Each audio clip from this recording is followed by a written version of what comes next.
Hello everyone, welcome to my YouTube channel. आज मैले यो भिडियोमा देखाएको जस्तै गरेर ब्युटिफुल हेड ब्यान्ड बनाउन लाग्छु। टुलिप हेड ब्यान्ड मैले यो कसरी बनाउँछु भनेर हेर्दै जानु होला। भिडियो मन परे लाइक गर्नु होला, कमेन्ट गर्नु होला। यो बनाउनको लागि मैले 3 कलरको धागोको प्रयोग गरेको छु। यो हरियो कलरको धागो चाहिँ मसिनो छ, त्यही भएर मैले यसलाई डबल गरेको छु किनकि मसँग मोटो धागो थिएन। त्यही भएर मसिनोलाई चाहिँ डबल गरेर गरेको। सुरुमा स्लिप नट लिने अनि त्यसपछि चेन तान्दैछु। सबै चेनहरू बराबरको गर्नुपर्छ, नत्र फेरि बिग्रिँदै जान्छ। यो चेनहरू 1 2 3 गर्दै मैले 62 वटा चेन तानेको छु।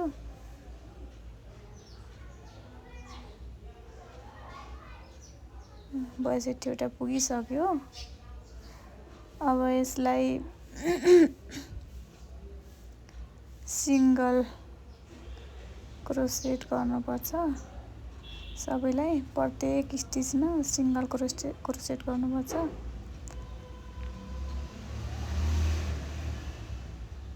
भिडियो चाहिँ अलि राम्रोसँग भएन जस्तो छ, त्यही पनि मिलाएर हेर्दिनु होला।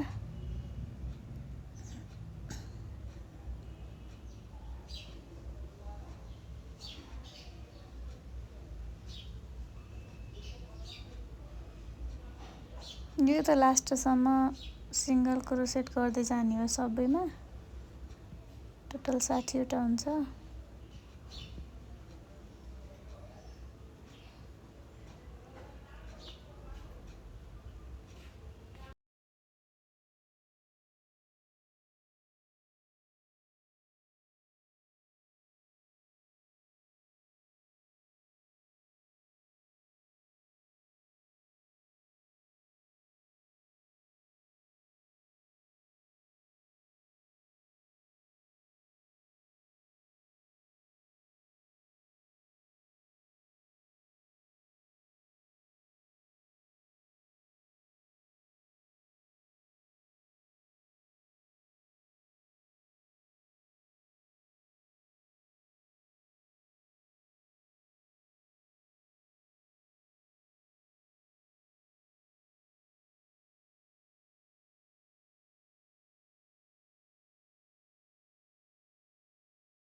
अब 60 वटा चेनहरू पुगिसक्यो, 60 वटा सिंगल क्रोसेट पुगिसक्यो। अब यसमा हरियो धागोलाई यसरी जोड्नुपर्छ। यहाँ देखाए जस्तै गरेर जोड्नुपर्छ। धागो मसिनो भएको भएर चाहिँ मैले डबल लिएको। मोटो धागो लियो भने झन् सजिलो हुन्छ।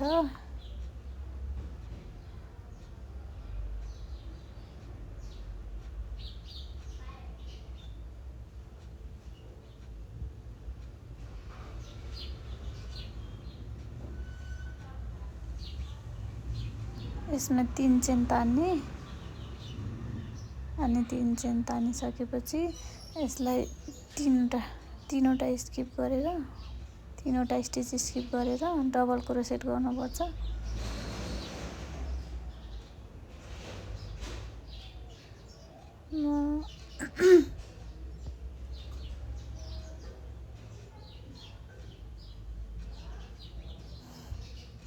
चाहिँ डबल क्रोसेट गर्न बिर्सेको भएर फेरि खोलेर गर्न लाग्यो, डबल क्रोसेट गर्न लाग्यो यसरी।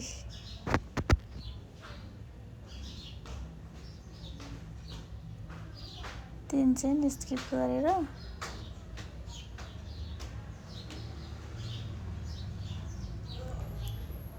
अनि यसमा एक चेन तानेर अनि सेम स्टिचमा फेरि डबल क्रोसेट गर्नुपर्छ।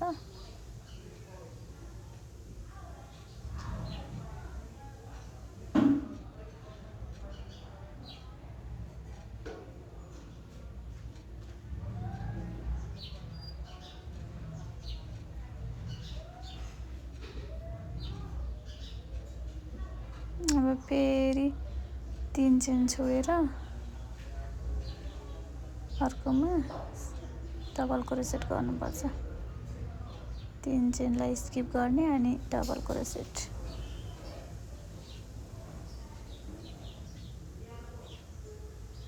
यसरी अनि अब फेरि एक चेन तान्ने अनि एक चेन तानिसकेपछि फेरि सेम स्टिचमा डबल क्रोसेट गर्ने।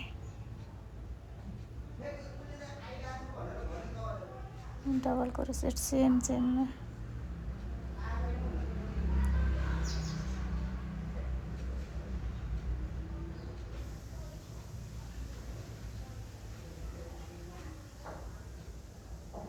अनि फेरि तीन स्टिच छोडेर डबल क्रोसेट गर्ने। 3 स्टिच छोडेर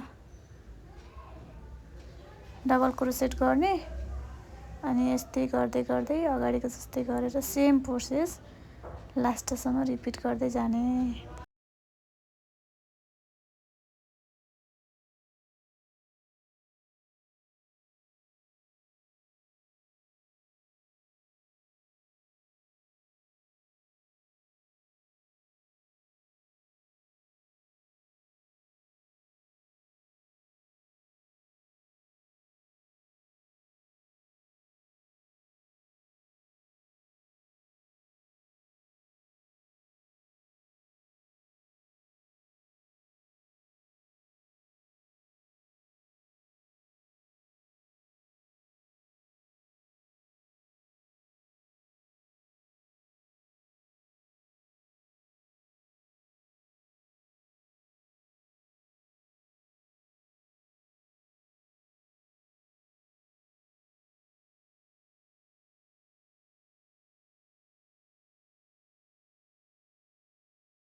अब फेरि पिङ्क कलरको फुल बनाउनको लागि पिङ्क कलरको धागो जोड्दैछु। धागोलाई पनि भिडियोमा देखाएको जस्तै गरेर जोड्नुपर्छ। भिडियो चाहिँ राम्रोसँग भएन जस्तो छ।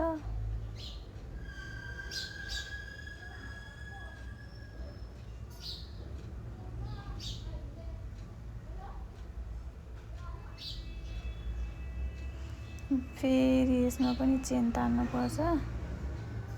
3 चेन तान्ने।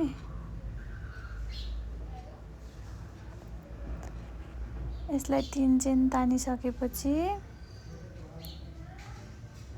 5 वटा डबल क्रोसेट गर्ने। 5 डबल क्रोसेट त्यो ग्यापमा, त्यहाँनिर भिडियोमा देखाएको ठाउँमा चाहिँ डबल क्रोसेट 5 वटा गर्ने।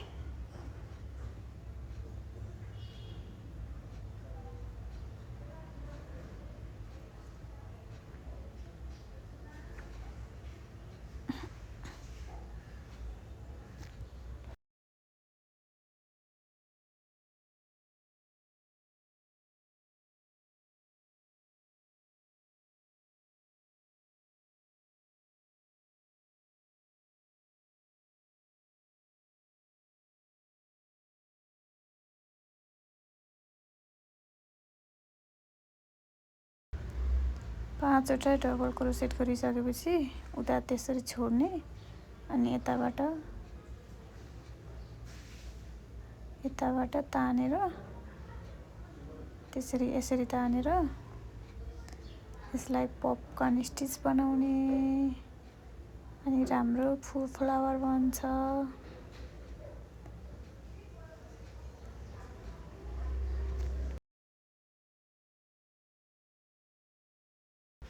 अब पपकर्न स्टिच गराइसकेपछि 2 चेन अथवा 3 चेन लिए पनि हुन्छ। मैले चाहिँ कुनैमा 2 चेन लिएको छु, कुनैमा 3 चेन लिएको छु। अनि फेरि अर्कोमा 5 वटै डबल क्रोसेट गर्ने अनि पपकर्न स्टिच बनाउने अनि फेरि 2 चेन लिने अथवा 3 चेन लिने अनि त्यस्तै गर्दै लास्टसम्म पुग्ने है त।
लास्टमा पुगिसकेपछि फेरि व्हाइट कलरको जोड्ने, धागो जोड्ने त्यसरी।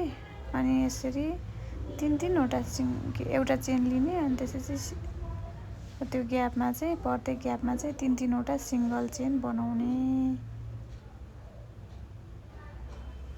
अब त्यो ग्यापमा पपकर्न स्टिचको छेउमा जुन ग्याप छ त्यसमा चाहिँ तीनवटा चेन बनाउने। भिडियो देखिएन छ, मैले भनेको छु त्यही अनुसारले बुझ्नु होला। भिडियो त कता गएछ बनाउँदै मैले फर्स्ट टाइम बनाएको हो नि त भिडियो यसरी बनाउँदै गर्दा, त्यही भएर खासै मिसो पाएन चाहिँ कि। सिंगल स्टिच हरेक ग्यापमा तीनवटा सिंगल स्टिच बनाउँदै लास्टसम्म पुग्नु होला है त।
अब सिंगल स्टिच बनाएर छेउमा पुगिसक्यो।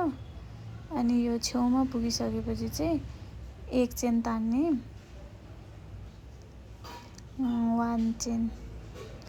एक चेन तानिसकेपछि फेरि तीनवटा सिंगल क्रोसेट बनाउने।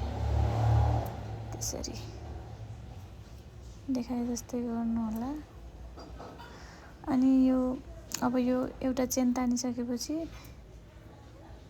एउटा चेन तान्यो, अब त्यहाँनिर सिंगल क्रोसेट तीनवटा नै बनाउनु पर्छ। तीनवटा भन्दा अलि बढी भयो, तीनवटा बनाउनु पर्छ, अलि बढी भयो भने पनि अलि ठुलो देखिन्छ बोर्डरमा, अनि कम भए पनि सानो देखिन्छ। मैले चाहिँ एउटा दुईटा बढी तानेछु, त्यही भएर अलि अर्कै देखेको छ। तपाईहरु चाहिँ यो गल्ती नगर्नु होला। बनाउँदै मैले मिस्टेक गरेछु लास्टमा चाहिँ।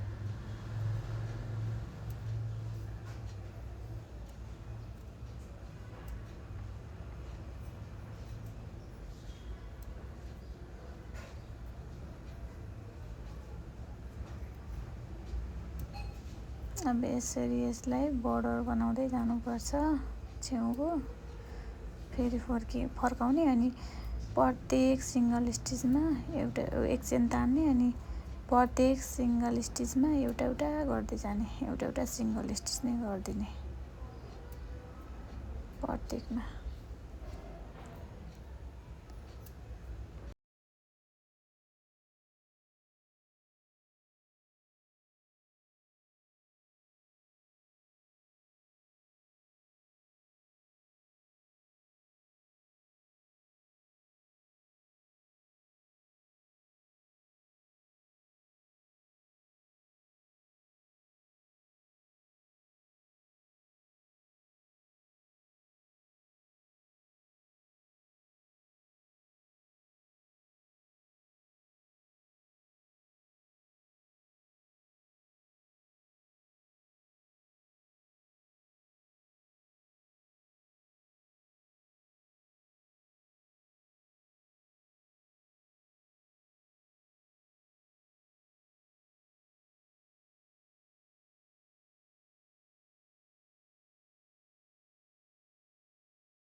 अब यो वाला रोमा चाहिँ हामीले घटाउँदै जानुपर्छ।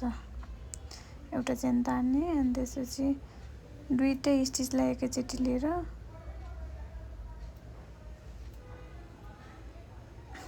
जानुपर्छ।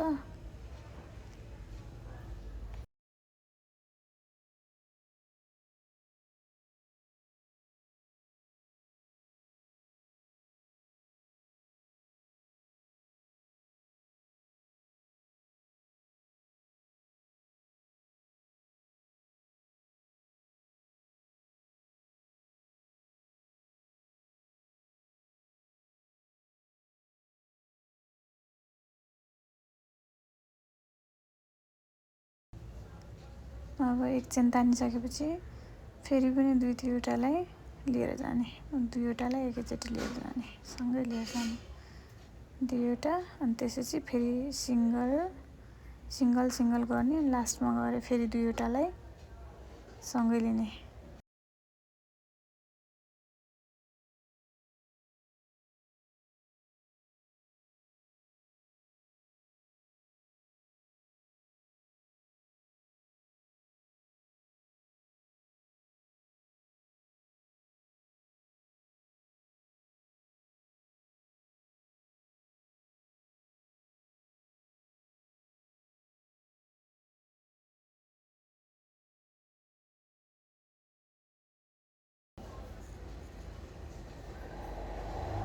अब यो वाला रोमा पनि दुईवटालाई सँगै लिने अनि एउटा एउटा गर्दै जाने अनि लास्टमा गएर फेरि दुईवटालाई सँगै लिने।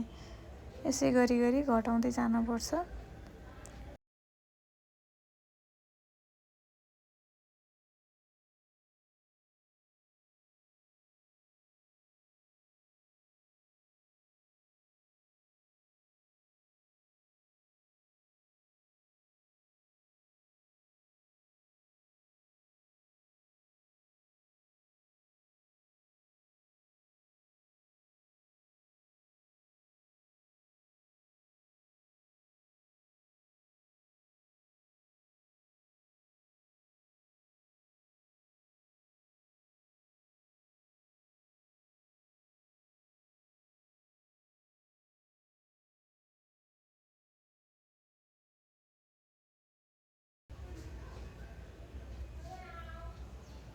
घटाउँदै गइसकेपछि लास्टमा यो यसरी फिनिस हुन्छ।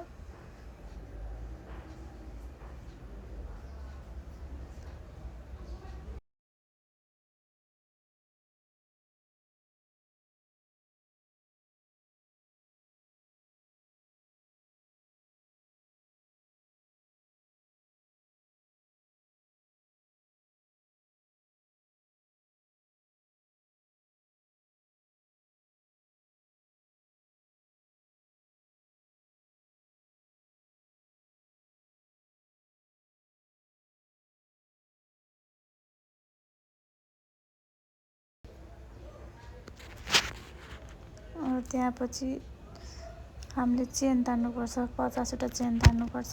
अनि लास्टमा सानो फ्लावर बनाउनको लागि 50वटा चेन तान्ने अनि एक्स्ट्रा दुईवटा चेन लिने।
3वटा चेन लिने अनि त्यसपछि फर्स्टवाला चेनमा एट्याच गर्ने अनि डबल क्रोसेट 1 डबल क्रोसेट बनाउने अनि फेरि 3वटा चेन लिने अनि फेरि त्यही स्लिप नट बनाउने स्लिप स्टिच गर्ने अनि फेरि 3वटा चेन लिने अनि फेरि डबल क्रोसेट ल्याउने अनि फेरि 3वटा चेन लिएर फेरि त्यसमै स्लिप स्टिच गर्ने त्यस्तै गर्दै गर्दै 5वटा बनाए पनि भयो 4वटा बनाए पनि भयो मैले 4वटा बनाएको छु 5वटा बनाउँदा पनि राम्रो देखिन्छ 4वटा बनाउँदा पनि ठिकै छ यसरी 3वटा चेन बनाएपछि त्यसरी स्लिप स्टिच गर्ने अनि अर्कोपट्टिको बोर्डरलाई पनि त्यसै गरी बनाउँदै जाने